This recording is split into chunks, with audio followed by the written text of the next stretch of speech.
Hi, and welcome again to Off the Page. I'm Leslie Choice. My guest today is David Keith. He comes to us from the UK, where he's part of the foundation, the Peace Foundation Network. Welcome to the show. Thank you, Leslie.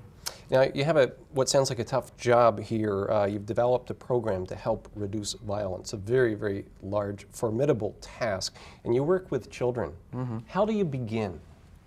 Well, the invitation that came to me after many years working with the adults in schools, the staff, the invitation was not addressed at violence, it was addressed to self-confidence.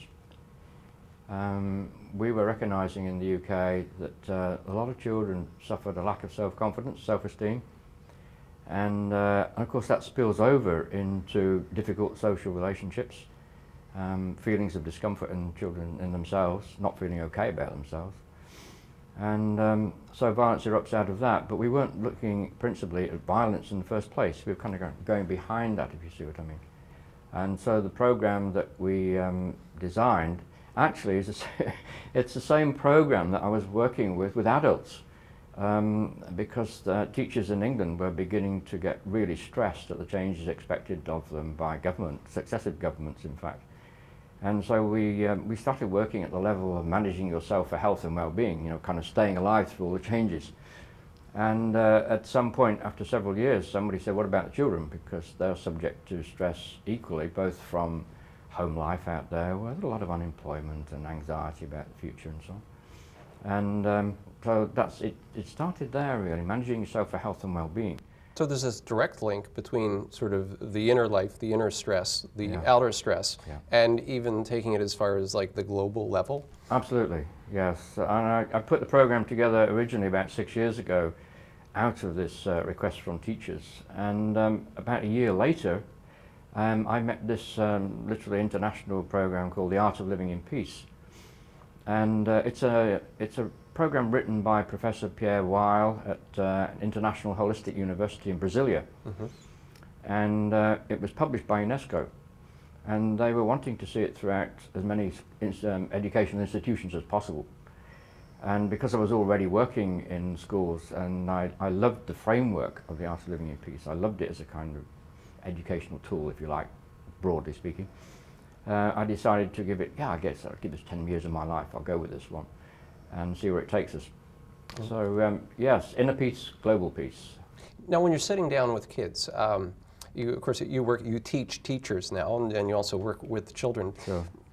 They might look at you and say, okay, here's this guy who's come in from outside and he's talking about peace and all that. And that doesn't jive, that doesn't fit in with their reality. How do you get them rolling? Started? Yeah. In different ways, and a lot of it's intuitive. I meet the children as a whole class before I even start to think about starting the program. And I will usually say that I'm interested in peace, but I'm interested in it starting here. I'm interested in making life happier for us all. I'm interested, so I'll be saying, I'm interested in your happiness, your personal happiness. And I'll actually, in the very first 10 minutes chat to the whole class, I'll ask them where do they think war and peace starts.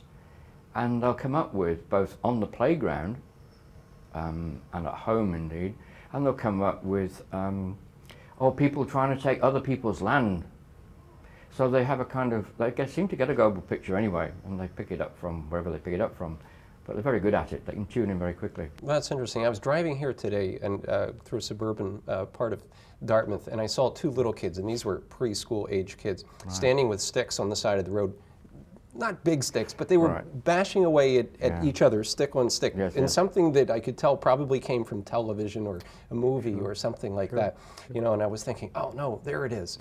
It does start at that age, and you're up against this great big machine of entertainment, if nothing else, which uses violence as the vehicle to so-called entertain people. How do you counter that? Well, that's a very interesting question, and funnily enough, I'll just flip to one of the particular aspects of this program. In the Art of Living in Peace, we talk about peace starting with ourselves. We talk about it starting in the body. If you want to, one of the quickest ways of rediscovering your own peace is to do a deep relaxation. So we teach children deep relaxation. But in the course of this work, in asking children to name something in their life that they'd love to improve, because I invite children to do that. It's in their court all the time. I put it in your court. What would you like to improve in your life, how you're getting on at school, how you're getting on with somebody you love, whatever. I discovered as a result of that, somebody saying, hey, I just like to sleep better. Now that was 3-4 years ago, and the result of that, every group of children I now work with, I say, anybody here interested in being better with their sleep? And this is no kids, something like 80% regularly will say, yeah, I'm having trouble with my sleep. And part of that is that they go to bed too late, and part of that is they're watching really bad movies as well. Bad in the sense for me that they're inappropriate for children of that age. Action, violence. Action, violence, sex, and so on and so forth. And noisy, usually hugely noisy. There's a lot of noise. So children are not able easily to wind down and go to sleep.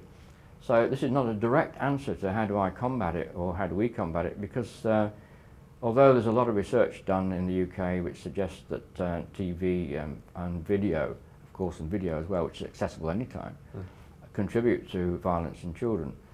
In the end, this is a big community problem, and what I do in schools is it is addressed directly to the children themselves, but with the class teacher, and hoping to shift the culture of the classroom away from the stick and parrying to something which is more reflective, more tuned into each other, you know, and in the end more happy, I guess. What do you do when you meet resistance? You get the young guy, the young girl that, you know, look at you and they're shaking their head. No, you're not going to change me. Well, that's another one. My programs are voluntary. Now, they're not voluntary in the first sense. I get invited by a principal, as you would call the head teacher, I think, over here. I get invited to come and meet a class teacher. Would love you to work with this class. I say to the children, when I first work with them, I should tell you I work with them in small groups, not the whole class. It's small group after small group, you know, maybe 5 or 6 children in a group. And I will say to them, I have an agreement with your principal that if you really don't like what we're doing here, if it's not serving you, you can go back to class.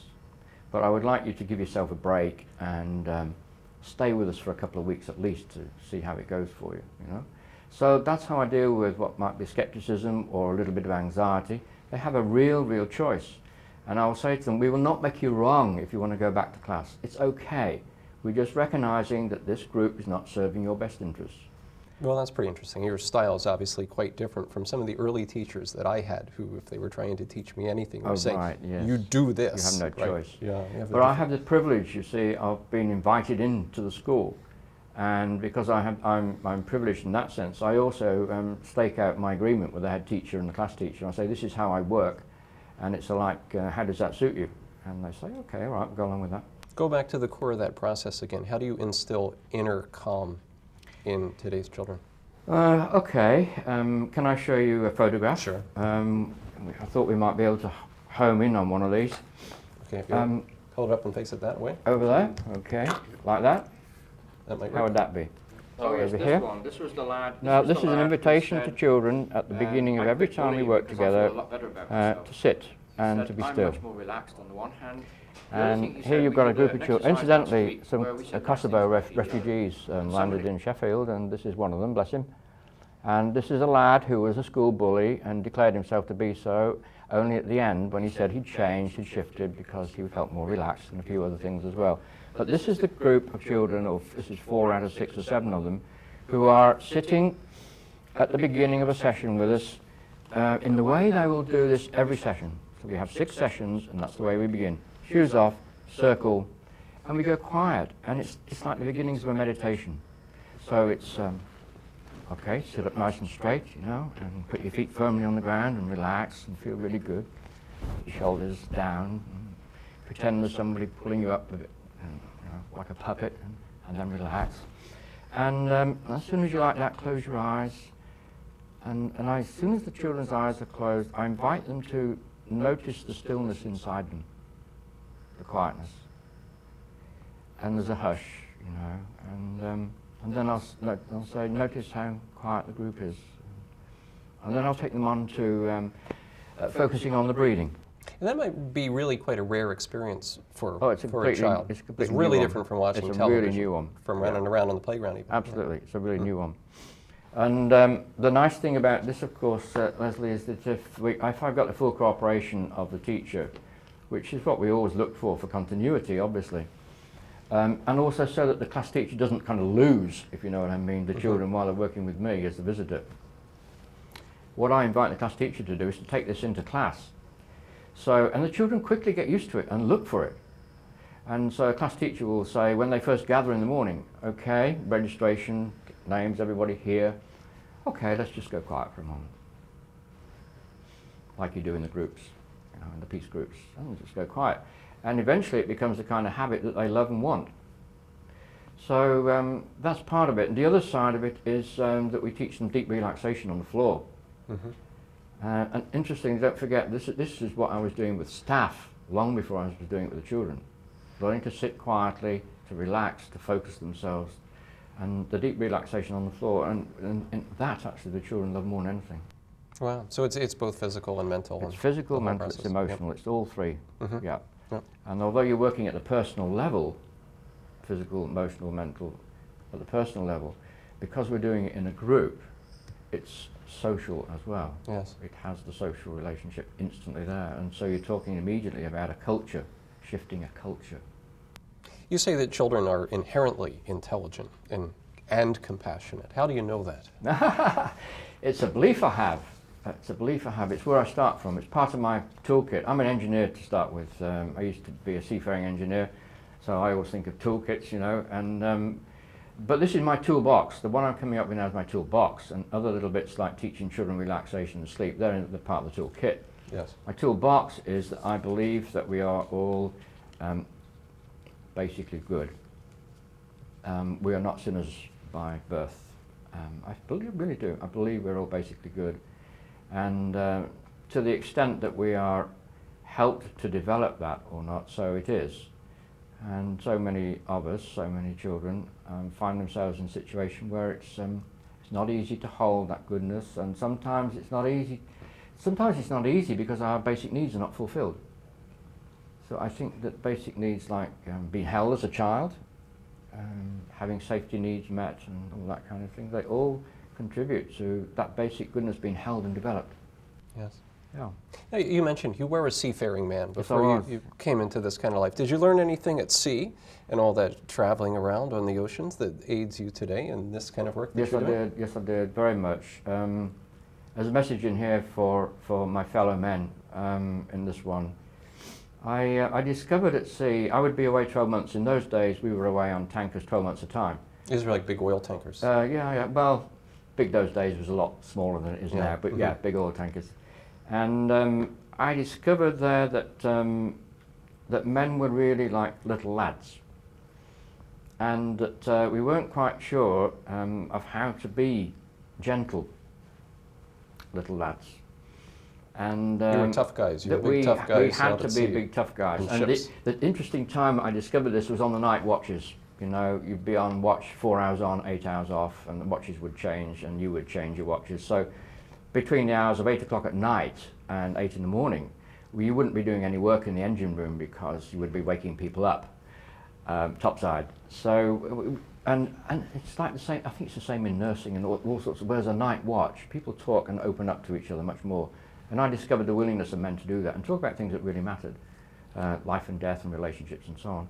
And I saw a lot of grief in there. I saw a lot of men betraying their wives at home, their girlfriends, by sleeping with women they didn't really want to sleep with ashore in foreign countries, and getting themselves boozed up to the eyeballs and crying as a result of that. And I saw underneath this macho stuff that it was all I knew ashore. So I discovered, and I also, the other thing I loved about that experience was I discovered that most of us, by far the majority, will use an accepting kind of space to speak our truth, where we don't feel we have to act it out. We don't have to put our front. We don't have to be anything other than our deeper selves. And I just loved it that we could contrive this space where people could be themselves and speak the thing. And that's what we're doing in school. Right, so you made the leap, that connection from there to where you are today. Yeah. And we're going to take a short break with that. My guest today is David Keith, and we'll be back right after this.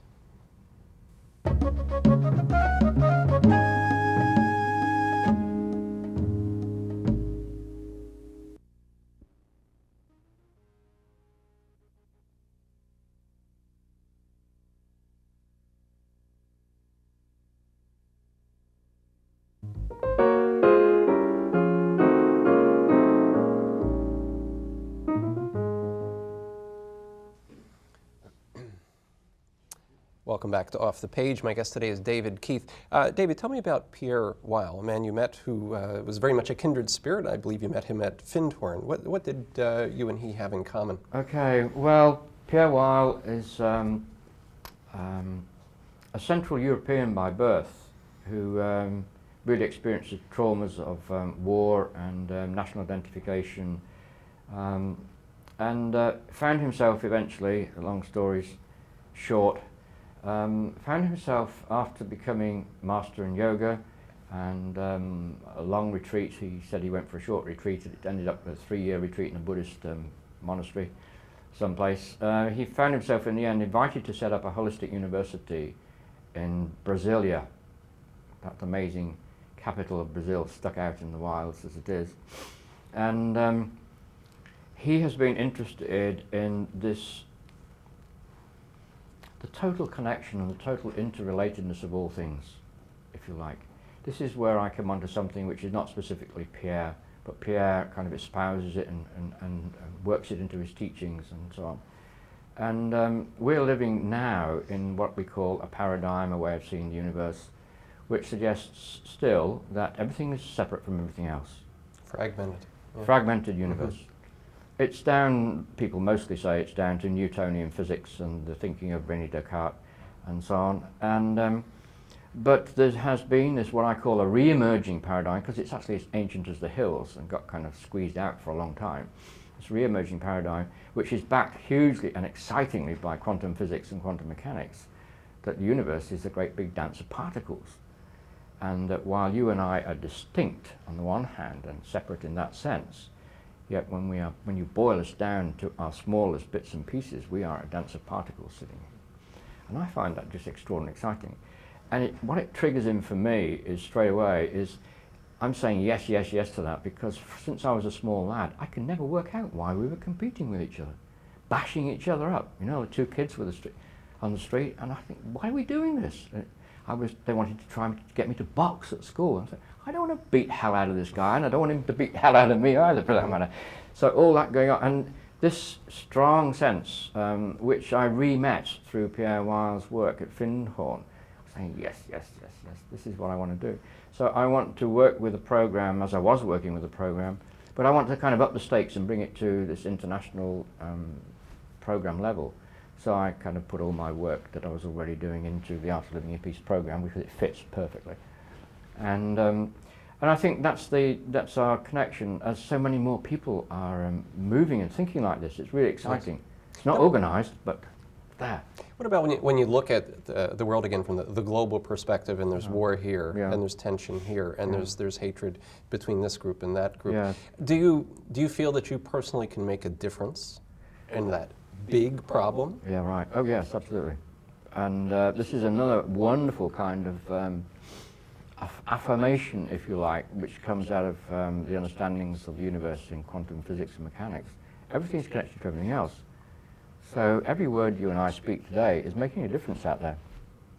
Because in terms of waves and particles, our connectedness to all things, whatever we say or do, for good or ill, is going out there and it's having an effect. You've probably heard this delightful metaphor about the butterfly flapping its wings over Hong Kong, having a storm effect in New York. There are lots of metaphors like that. There's a very ancient Mayan and Indian tradition which says if you pluck a flower, you trouble a star.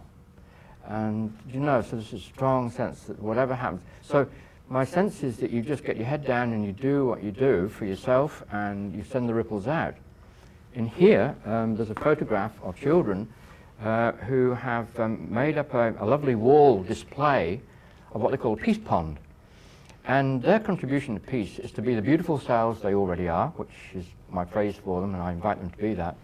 And they see themselves in the middle of the pond sending out ripples. And the ripples are sharing and caring and loving. And the ripples go out into their playground and into their homes and into Oldham and into the world. So that's all we can do, but it's enough. Because if 1 million people start doing that, and then 2 million people start doing that. Do you know this book, which I met at the airport in Heathrow? carry it, pay it forward. I heard the title. Pay it Yes. forward. It's like instead of you do me a good turn, I don't pay you back. I pay it on to the cameraman behind me, and he accepts my good turn. He pays it off to a mate over there, Yes. and it's like, and that's how it goes. And it will work. And it works. And it's like you smile at me, and he smiles at him, and we pass the smiles around the group with the children. They know this anyway. No, that's good stuff. I'm So with you that's there. where we start. Who are your heroes? My personal heroes. Oh wow! Why didn't you brief me on this one? I don't know. Who are people that you look at who have come before you and made serious impact in the area of peace? In the area of peace. Okay, I'm not sure about the area of peace so much, but it's the area of becoming a person. The area of becoming a person. One of my heroes is a heroine who is totally unknown to you and probably would be in the UK, but a woman who was a tutor. I was a clergyman as well. I moved from being seaman to clergyman for a while.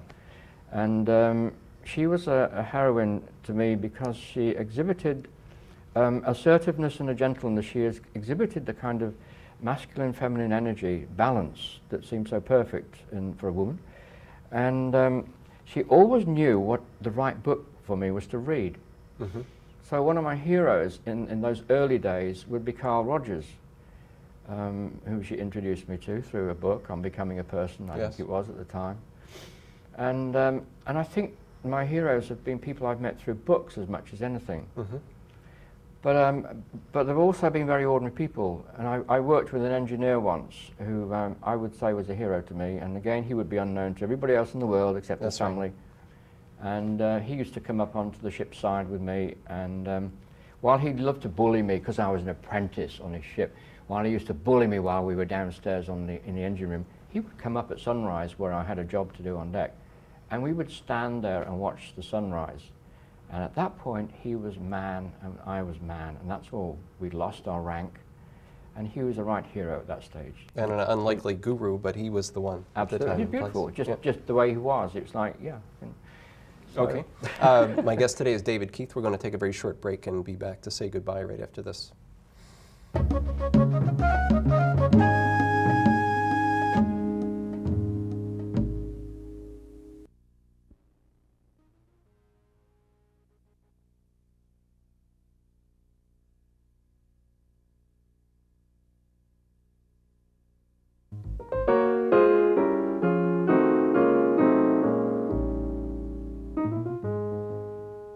Watching Off the Page today, and my guest has been David Keith.